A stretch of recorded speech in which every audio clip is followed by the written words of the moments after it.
Hi, I'm just doing a quick preview and prediction for Deontay Wilder versus Tyson Fury 2.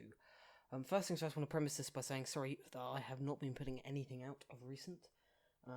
There's been a few things going on in my personal life, to be honest with you. I had a problem with my job, essentially lost my job in term, flat went with it, so managed to get myself back on my feet, and I am luckily starting a new job in a couple of weeks' time, thankfully.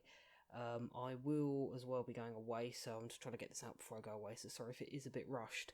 To be plainly honest with you, I think Tyson Fury loses this fight. I believe by knockout. I can't ignore the cut that obviously he sustained in the Ottawa fight. And of course, there's been a lot of misdirection put out by Fury, saying he's going to knock Wilder out and all this sort of thing. He's going to come in heavy. I'll be honest, I do believe he will come in heavy. He weighs in later tonight. I believe he'll probably weigh around. I think he will weigh in the 260s, if not the 270s. He looks a little bit heavier to me. So I think we will probably see a slightly heavier Fury, probably a bit more muscly. I think he's probably bulked on a bit of muscle.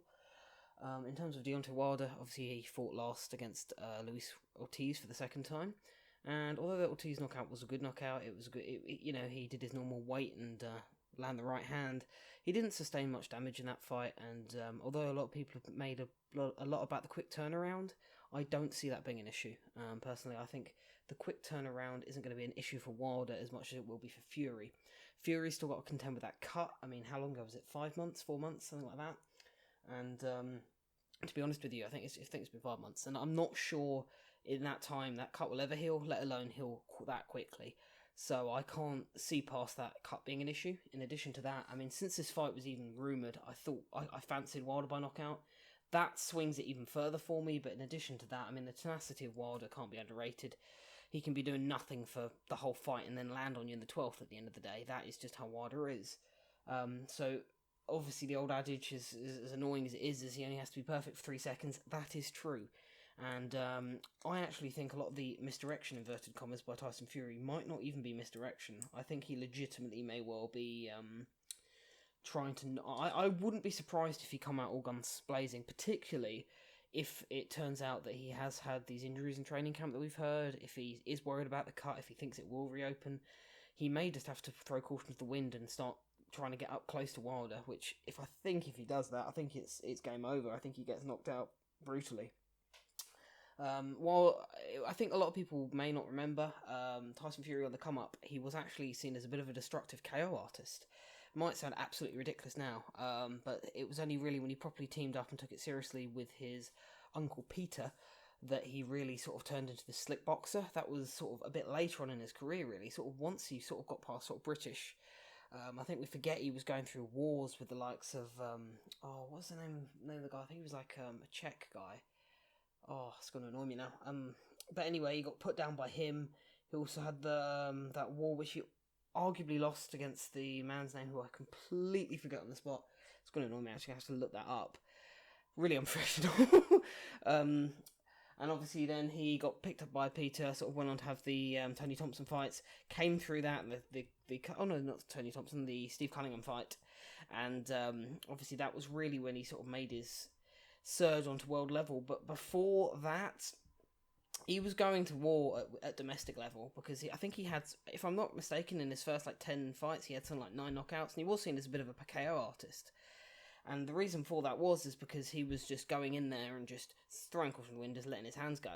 Obviously, names come back, John McDermott, and arguably he lost the McDermott fight, trying to fight that way. And after that, he sort of went back to the drawing board, and for the sort of the Derek Chisora fight, he was sort of a completely different man, and went out there and outboxed Chisora and beat him to a pulp in that second Chisora fight. It was Nevin Pikage who put him down, sorry. Nevin Pikage was a Czech-Canadian, I believe, or he might have been Bosnian, and against Tyson Fury. Again, Fury tried to go to war with him and got found out and hurt. Tyson Fury up close on the inside is a very clunky fighter. You can see in the Wilding performance, he comes forward, he's quite straight and square on when he comes forward, and he's very lumbering and very clumsy.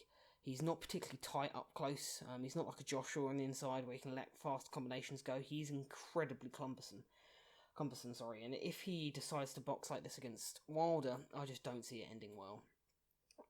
If he does choose to box, however, he has to be fitter, he has to be sharper, and from what I've seen, I think he might be heavier than he was first time around, and if he is, I just don't see how that benefits him. I really don't. I think Tyson Fury's best weight is about 247, where he weighed against Vladimir Klitschko. Obviously, that was probably the best performances of his career, but I just don't see him being able to replicate that kind of performance, unfortunately. I really don't see it.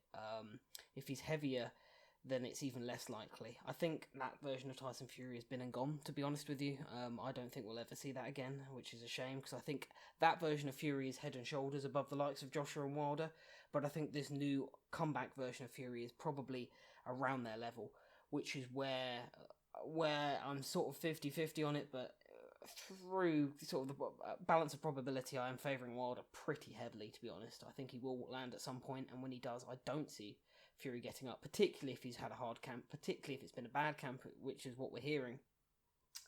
And now, obviously, I understand I've spoken a lot about Fury in this video, not so much about Deontay Wilder. I mean, his keys for victory is just the tenacity, to wait for those openings, because those openings will come. I do believe they will present themselves, and I think when they do, I believe he will take full advantage. It's difficult, because I believe it'll probably be in the second half of the fight, probably past the 7th, I think. Because that seems to be of late when a lot of Wilder knockouts seem to be coming. Obviously, there was the Dominic Brazil fight, but that was sort of the exception rather than the rule. I'll be honest, I've had this feeling since this fight was first rumoured, and it hasn't gone away. Normally, I back and forth a bit, like the Andy Ruiz fight. When there was a talk of rematch, I thought straight away Andy Ruiz is going to win. Changed my head at the last minute and went, nah, Joshua. And that turned out to be right. This time, I just don't see past a Wilder knockout. I really can't. Unless Tyson Fury comes in at 247 or like maybe 255 max and looks to be in fantastic nick and seems to be sharp and somehow can avoid that eye getting tagged, which I think is easier said than done, particularly because Wilder has one of the best jabs in the division. He may be technically quite inept in some ways, but his jab is fantastic, as I've said multiple times on this channel before. And if he opens that eye up straight away, I mean, it's all downhill there from there, isn't it? What can Fury do to protect himself from there if that cut opens up? Another thing as well, the referee that has been chosen for this fight has a history of stopping fights on cuts. I've seen that online, a few people talking about that, saying that there has been a history of this referee stopping fights, as I say, on cuts before. So you do wonder how that leaves Fury, particularly as I think we all expect that cut to be a problem. It'll be very difficult to sort of see past how that cut isn't a problem. Do you know what I mean? So if that cut opens up, it could open up halfway through the fight, could open up in the second round, could open up in the 11th. I don't care when it opens up. As soon as it does, I think it's advantage Wilder in a very, very heavy way. I'm really surprised that so many people seem to be picking Fury, because I really just don't see it. I hope I'm proven wrong. As a Brit, I hope I'm proven wrong, and I hope he takes that WBC belt, and I hope if there is another rematch, he beats him again, because I think that's probably the best for boxing.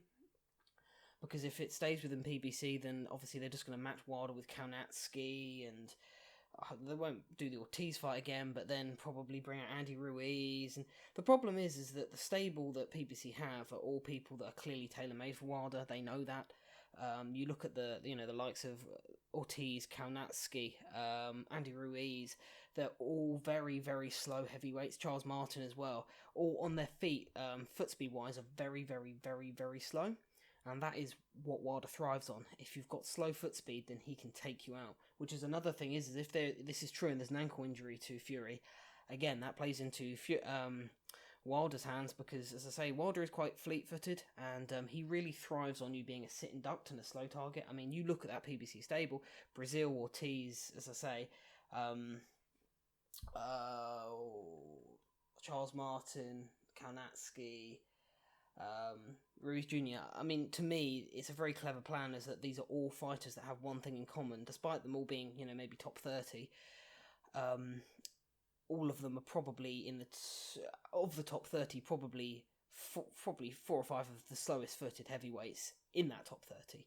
And as I say, that is what Wilder thrives off, which is a good way of them being to push the narrative that he's destructive when he's fighting these people that really are very slow on their feet.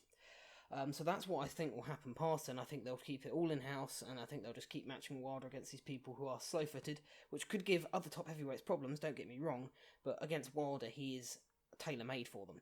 That's what I see happening long-term, but I be honest, I think this, as a Brit, I'm not confident at all. I think Tyson Fury gets knocked down, probably beaten down and hurt badly. And I don't see a third fight happening. If that happens, I'll be very surprised. And then from there, I mean, Tyson Fury could well blow up again and go off the rails. I think that could be a possibility. So we'll be very interested to see what happens. But if you're honestly asking me, I think Wilder by knockout, and I think destructive. Ongoing past round 7, maybe 7 onwards, 7 to 11, something like that. And what sort of percentage I give Fury? I give Fury maybe a 30% chance of winning, something like that. But I'll be honest with you, I don't see it being a massive likely outcome. But let me know what you think, and I do apologise that this video is very convoluted and not very well put together. I'm just in a little bit of a rush to say I'm packing. Got to go away in a bit, and yeah, just got a lot of stuff to try and get sorted. So I just wanted to try and get this out and let you know, all know I am still alive. So thank you very much, and take care.